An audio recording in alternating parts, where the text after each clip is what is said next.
Sasa kuna watu tukiwa tunaongea wanajua porojo za kina Mwijaku na Baba Levo. Wale ni machawa walioshindikana, hayana mpango, hayajielewi, kila hoja yamo, kila kitu yamo, hayana fani, hayana kitu chochote, ni mdomo. Usiingilie kila jambo unazungumza, kuna mambo mengine hujajui brother. Hata mimi kuna vitu vingine sivijui, siwezi kuzungumza. Umeona hapa zungumza mpira, mmekuja nyewe mmekaa nje, mmekuwa mashabiki wangu. Naweka hapa natia kamba. Hapa natia kamba. Hadi giza limeingia sema haya baba lazima tumnasi. Sasa usajili wa sasa hivi jamani, nitawafikiria, nitaongea na management sababu nilikuwa narudia, nilikuwa naongea na engineer. Uzuri kiatu Mbwana Ali Samata, socks Mbwana Ali Samata, nipo vizuri. Sawa. Na ninachoweza kusema ni hivi, timu msianze kunisumbua kwanza. Nimeona manager anakuwa ananiita nje. Njoo, sijui, si uongozi wa Simba, si wa Pamba, sijui. Mimi kwa sasa hivi sababu nawaambia kabisa. Lakini sasa baba si Pamba iko fiti. Njomba wallahi wa bilahi nafasi ya Ateba mimi nacheza. Ateba mbinda. Ateba anakaa nje mimi naanza. Ngoja hicho. Tuambie kuhusu dabi. Dabi bana ni kama kawaida, dabi huwa haitabiriki. Yanga amejipanga, Simba amejipanga. Mechi ni ngumu kabisa. Tuongee ukweli kabisa, to be honest, tuongee kitu cha ukweli. Simba ni wazuri, Yanga ni wazuri. Kitakachotokea hakuna mtu atakayeamini. Kama kuna mtu anahisi ana kifafa, anahisi ana pressure, anahisi anaalisha, usiende uwanjani. Usiende uwanjani kwenda kusumbua watu, ambulance hazipo pale kwa sababu ya wewe sikuka sumbua. Nenda pale una pressure, kaangalie soka. Soka ni furaha. Ambulance sipo kwa ajili ya kuwashika wachezaji ambao wamepata injury. Sio sisi. Mashabiki wameenda tunaanza pressure nini? Ndio maana mimi nikasema hivi, mimi hapa nikibahatika kurudi Simba, nikabahatika kwenda Yanga au nikaenda Pamba, tuongee tu kweli, watu watalia sana. Kwa sababu hakuna mchezaji anapiga miguu yote Tanzania hii aliyebakia zaidi yangu mimi. Labda na Faisal Toto. Mimi napiga miguu yote. Ndio striker Mtanzania ambaye leo umeona sasa hivi hiki shavu na kishavu, hiki kishuke chote kiishi. Niangalie ndivyo. Footwork yangu. Angalia footwork yangu. Angalia. Niko fiti. Yaani shida ni kwamba ndio maana ili nyoya inatoka Gambosh moja kwa moja. Wale wachezaji wachawi mnaopenda kuloga wenzenu, mnasababisha watu wakuwa na mainjari makubwa. Sio kwa baba, sijawahi kuumia, sina injury, nimecheza ligi 10 msimu 4 na nikaingia kwenye muziki nikatandika na nikacheza tena mpira nikarudi tena na mpaka sasa hivi. Hawa ni wazee. Na kwenye muziki umemwacha watoto waanze kupiga mapiano ya rugaruka. Watoto juzi wametuzalilisha bana, watoto waenda kuimba nini sasa juzi. Live unaiweza eti baba? Mario. Eti unaiweza live? Sasa live sio muziki wangu.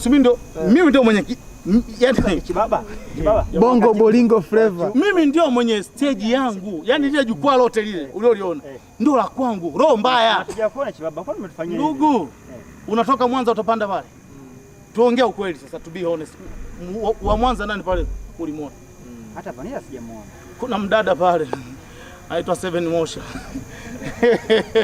Dada yangu Seven, tufikirie na sisi wasanii wa Mwanza tunajisikia vibaya. Kila siku umekuwa na kaubaguzi. Kila unapokuwa wasanii wa Mwanza huwa hawapo, wataki. Tukiwa ugombea na Baraka Prince umetuchukia wote.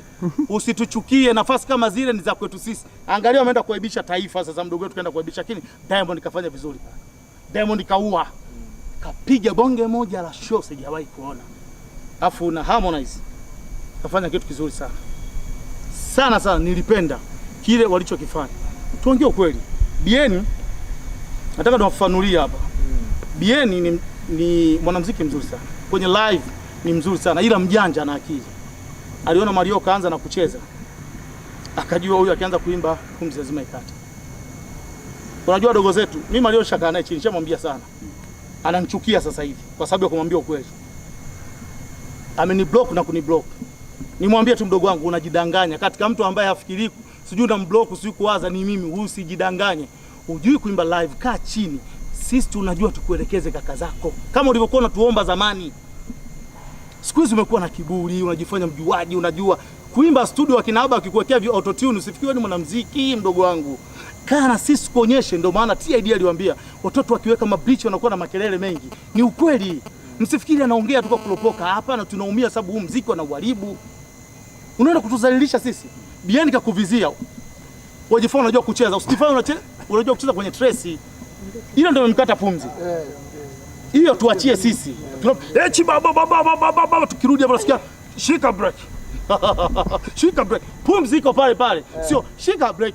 Eti nilimwona kwenye veja seta Analuka analeta saa 7 ikafika tena ikaenda tena saa 8 ikarudi tena. Bienda akajua kaisha choka tu, akaja nilimuona akapita akamaliza show. Tusidanganyane, wewe ni mdogo wetu tu, kana sisi tukuelekeze. Mimi nimeumia sana. Kagiza kanaingia mwishoni.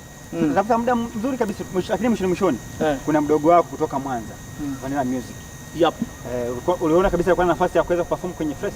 Nafasi anayo kwa sababu Vanilla ni upcoming artist ambaye ndiye anayefanya vizuri kwa sasa. Anashindwa vipi kuingia pale? Hebu zungumzia pia ubora wa Vanilla. Kosa la Vanilla ni kutoka Mwanza. Ubora wa Vanilla ni mkubwa. Uwezo wa Vanilla ni mkubwa.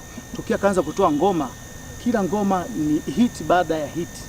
Vanilla anafanya vizuri, anatuwakilisha vizuri wasanii wa Mwanza. Big up mdogo wangu, unafanya kitu kizuri. Ila kama 72 aliweza kumbania Alikiba, Vanilla ni nani? Ni nani? Alimbania baba, mtoto ni nani? Kambania kwa sababu hawana mkataba. Na haya mambo, ngoja tunawaambie kitu kimoja. Hii chain ipo hivi ya hii Bongo Flava.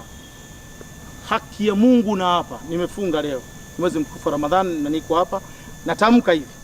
Wanaoyumbisha game la Bongo Flava sasa hivi, mlikuwa mnamuonea sana Diamond, ndio nataka niwaambie kuna list ipo. Kuna Salama Jabe, kuna Master J, kuna 7 Motion. Au ndo mtikisiko wa muziki wetu wa Bongo Flava. Nikiongea hivyo mtakuwa mmenelewa, sababu vikao vingi vya wageni wanapokuja wao ndio wanasogea. Wakisogea wanaponda wasanii ambao wana vipaji, wanapeleka magarasa yao. Ndio aibu.